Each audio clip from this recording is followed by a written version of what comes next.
Welcome to Cord Cutting Today for December 14th, 2019. This is the show where I break down some of the biggest stories happening in the world of cord cutting right now. And since it's Saturday, I break down some of the biggest stories from the past week. Now, this is my opinion. If you want to learn more about these stories, check out the show notes down below. I'll put a link to each story there so you can read about them for yourself and let me know what you think. I'd love to hear from you. If you're new here, hit that subscribe button, hit that thumbs up. It really does help us because it lets YouTube know you enjoy what we do here, and hopefully we can help you break free from the high cost of cable TV and still watch the shows you enjoy. Well, there's a ton of news this week. Let's start off with some news though that broke in the last 24 hours, including a report from eMarketer that says that Roku is still the most popular streaming player in the United States and will maintain that lead through 2013.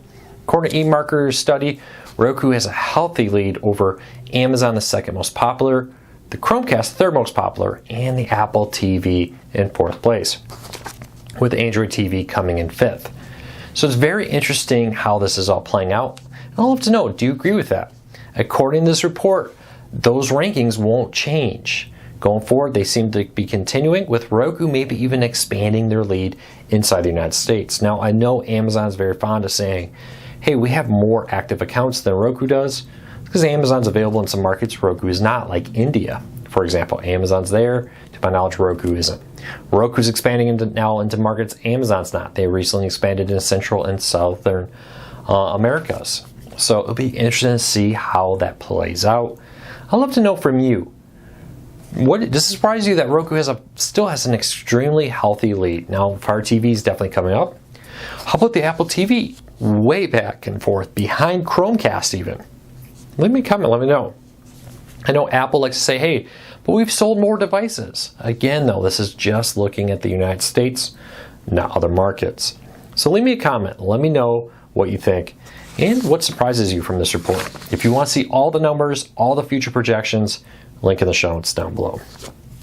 All right, PlayStation Vue is still for sale. This is one story that we already talked about, but I wanted to talk about real quick because a lot's been happening in the last 24 hours. According to my sources, the final bids for PlayStation Vue have come in. Now, there's no more bids coming in. No one can jump in at the last minute, try to buy up its assets or do anything. Unfortunately, Sony's apparently not going to make any public announcements of the sale. We may get a little bit of detail in a quarterly earnings report.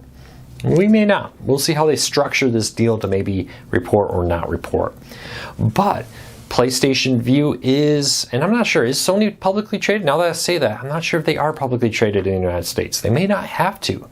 Leave me a comment. Somebody who's into finances a lot more than I am, leave me a comment on that. Because they don't disclose subscriber numbers like a lot of other publicly traded companies.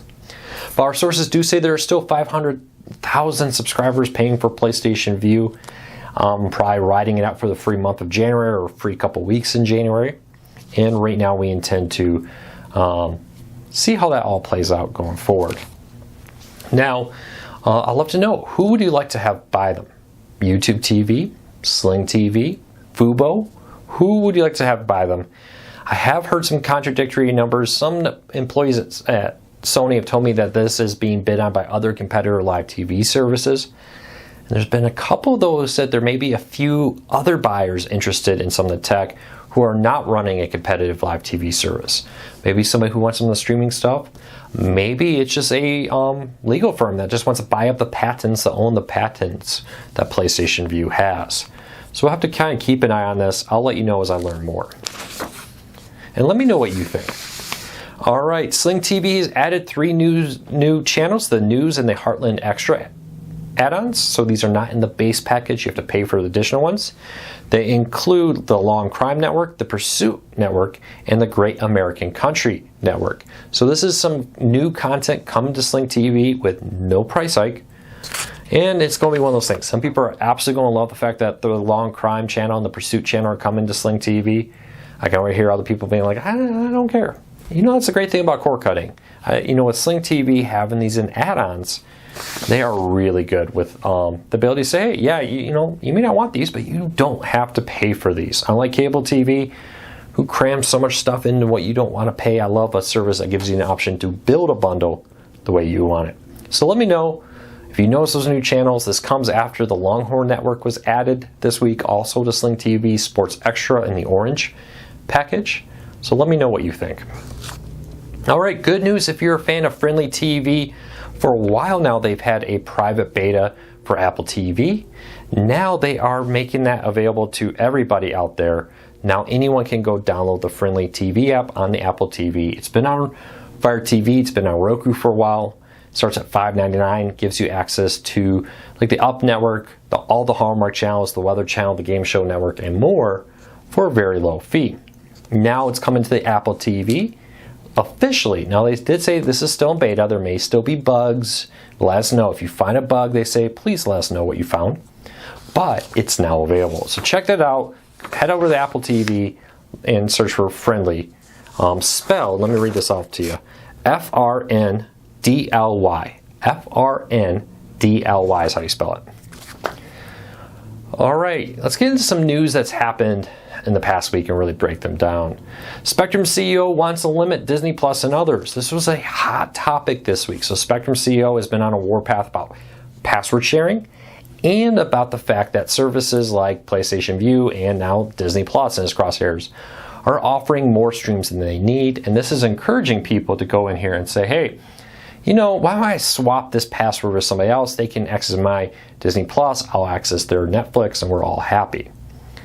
So he is saying, hey, most households do not need more than 2 streams per household. Anything over 2 streams is, in his mind, encouraging piracy because it encourages password sharing. Now, they've partnered with Disney, they've partnered with Fox to try to crack down on password sharing and others. It'll be interesting to see what happens. So what do you think? Do you think Disney Plus allowing like 4 devices at once is encouraging piracy, as the Spectrum CEO would seem to suggest? Or do you think that this is more of just a scapegoat? Do you think that it's this is more of him just blaming somebody for Spectrum's subscriber losses? Now, I think 2 streams is, for many people, unreasonable. You know, you got multiple people. But I do see his argument that many households, even mine, I got kids, but the idea that we'll be watching 3 different shows on Disney Plus at the same time, a little less likely. Could happen, probably won't. But at the same time, I know families have 5, 6 kids. That's very reasonable that 3 different streams of Disney Plus be happening. Mom and dad watching something, one group of kids watching something, another group of kids watching something. Very reasonable. So you let me know, how many streams is the appropriate number? There is an argument, if you give 100 streams, it does encourage people to resell or exchange the access to it. So you leave me a comment. You let me know what you think is the appropriate number of streams. Amazon is launching a home internet service. Here is everything you need to know. It was one of our best stories the past week with the most number of questions behind it. So Amazon's working on a few different home internet methods. Number 1, launching satellites into space.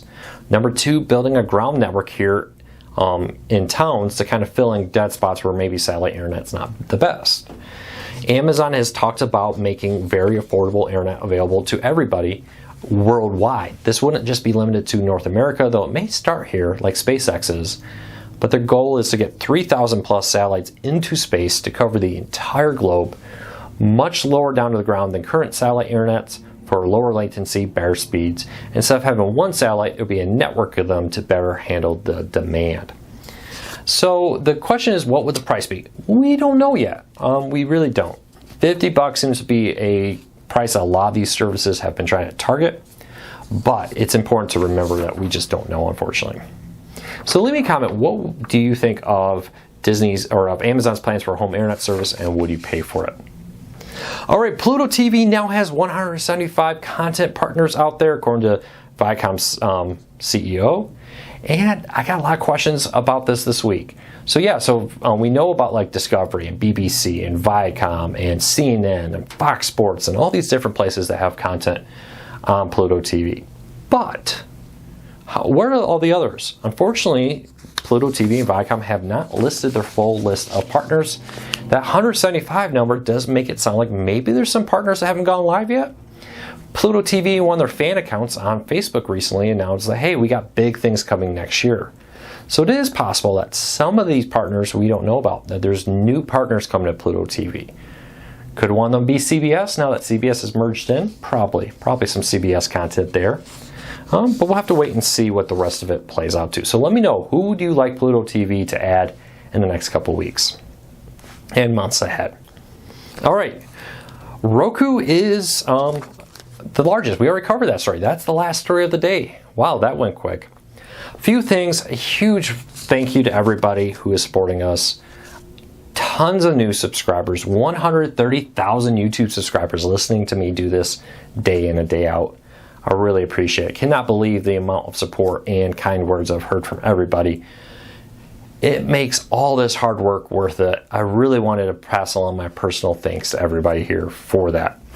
So please keep that in mind. I really appreciate everything you're doing. We will be back on Monday, and we're going to be back the rest of the month. I know Christmas is coming up, and we'll probably miss a day for Christmas and New Year's, but I'm going to try to hit as many of these as possible. So if you're not on vacation, not seeing family, make sure to check back, ring that notification bell, hit that thumbs up. It really does help us as we try to help you break free from the high-cost cable TV. And I'm incredibly grateful for all your support. So I'll see you on Monday. Thanks to everybody out there. We'll talk to you real soon.